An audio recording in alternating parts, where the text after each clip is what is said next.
আল্লাহকে সন্তুষ্ট করবে, নিজের সকল আরামাইশ বিসর্জন দিয়ে দিবে, মনের বিরুদ্ধে চলবে, সে মুসলিম হোক কিংবা অমুসলিম হোক, আল্লাহ তাআলা তাকে সফলতা দান করবে। মনের বিরুদ্ধে চলতে হবে।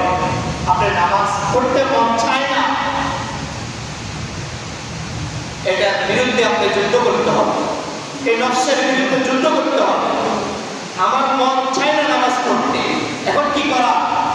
আমার দৃঢ় প্রতিজ্ঞা অর্জন করতে হবে, আমাকে শক্ত মজবুত সে সাহস নিয়ে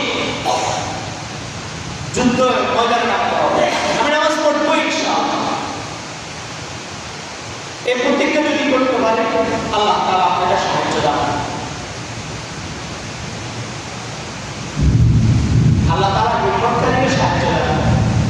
অলস, অবহেলিত, অমনোযোগী ব্যক্তির কাছে রহমত আসে না। অমনোযোগী ব্যক্তির কাছে রহমত আসে না।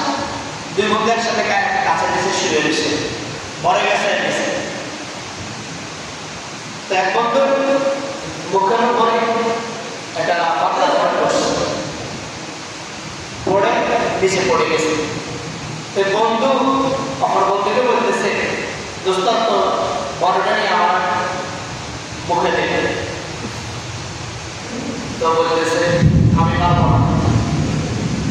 দেখেন কত বড়টা নিয়ে নিজের মুখে দিবে, এটাও সে পায়। কিছুক্ষণ পরে এসে একটা কুকুর এসে তার নাকামধ্যে পেশাব করে দিচ্ছে।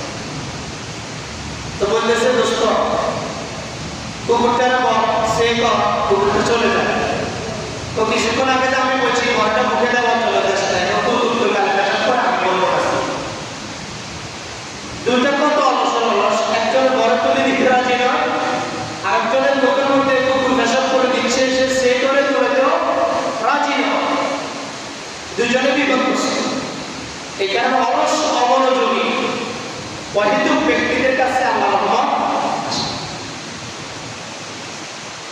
এই কারণে হিম্মত, সাহস নিয়ে যদি কোনো ব্যক্তি নামাজের জন্য প্রতিজ্ঞাবদ্ধ হয়, ইবাদতের জন্য প্রতিজ্ঞাবদ্ধ হয়, তাহলে আপনাকে আল্লাহ তাআলা কি দিবে?